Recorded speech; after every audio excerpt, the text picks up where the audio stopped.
आज आपको महर्षि वेद व्यास जी के जन्म की कथा बताएंगे, जिनकी माता का नाम सत्यवती था और जो यमुना नदी में नाव चलाया करती थी। तो आइए इस कहानी को प्रारंभ करते हैं। इससे पहले अगर आपने इस चैनल को सब्सक्राइब नहीं किया है तो कृपया चैनल को सब्सक्राइब कर लीजिए, ताकि आपका प्यार और सहयोग हमें मिलता रहे और आने वाली हर धार्मिक कथा सबसे पहले आप तक पहुँचे। तो आइए कथा शुरू करते हैं। कथा है कि सत्यवती जो दासराज की पुत्री थी, यमुना में नाव चलाया करती थी और यमुना किनारे ही रहा करती थी।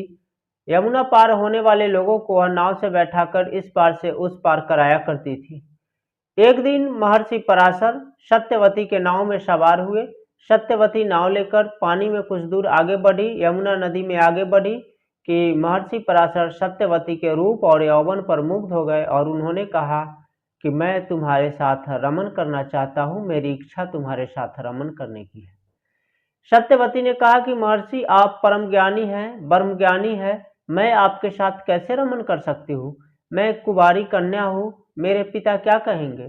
तब महर्षि पराशर ने कहा कि तुम चिंता मत करो, तुम्हारा कौमार्य भंग नहीं होगा और मैं तुम्हारे साथ रमन करूंगा। सत्यवती ने कहा कि लेकिन अभी बहुत सारे लोग इधर उधर है, देखेंगे तो क्या कहेंगे? महर्षि पराशर ने कहा कि इसके बारे में तुम चिंता मत करो। तब सत्यवती ने कहा कि मेरे शरीर से तो मछली की गंध आ रही है, मत्स्य की गंध आ रही है। महर्षि पराशर ने कहा कि मेरे वरदान से इस मछली के गंध की दुर्गंध भी खत्म हो जाएगी और तुम्हारे शरीर से सुगंध फैलेगी जो 4 योजन तक फैलेगी। अब सत्यवती से महर्षि पराशर ने पुनः रमन करने का प्रस्ताव रखा।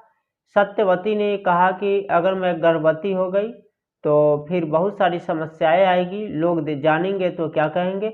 महर्षि पराशर ने कहा कि तुम्हारे गर्भवती होने पर भी तुम्हारे शरीर और आकृति में कोई बदलाव नहीं आएगा और तुम पुनः बच्चे को जन्म देने के बाद भी कुंवारी ही रहोगी।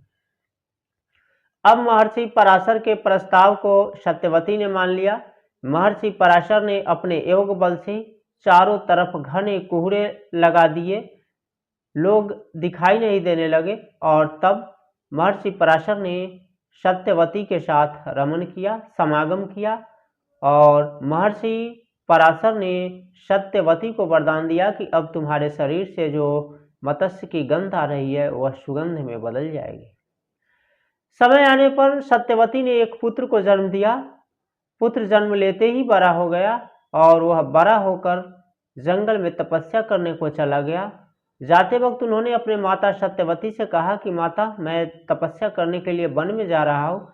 जब कोई तुम्हें संकट आए, जब कोई विपत्ति आए या जब तुम मेरा स्मरण करना चाहोगी, मुझे बुलाना चाहोगी, मेरा स्मरण करना, मैं आ जाऊंगा।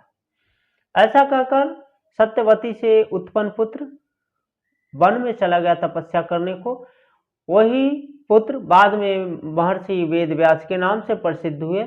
हालांकि महर्षि वेदव्यास जी का एक नाम कृष्ण द्वैपायन है, क्योंकि दो द्वीपों के बीच में महर्षि वेदव्यास जी का जन्म हुआ था। माता सत्यवती ने यमुना नदी के द्वीप पर उन्हें जन्म दिया था, इसलिए महर्षि वेदव्यास जी का नाम कृष्ण द्वैपायन है। बाद में वे वेदों के विशेषज्ञ होने के कारण वेद व्यास के नाम से प्रसिद्ध हो गए। सत्यवती के पुत्र हुए महर्षि वेद व्यास जी और पिता उनके पराशर ऋषि हुए। सत्यवती का मत्स्यगंधा तो नाम था ही, महर्षि पराशर के वरदान के बाद उनका नाम योजन गंधा हो गया और लोग उन्हें सत्यवती के नाम से ही जानते थे। उसी सत्यवती से मैंने पिछली कथा में बताया था आगे चलकर महाराज शांतनु का विवाह हुआ। तो आज की कथा में बस इतना ही। कल की कथा में मिलेंगे किसी नए कथा के साथ। तब तक के लिए राधे राधे, जय श्री कृष्णा।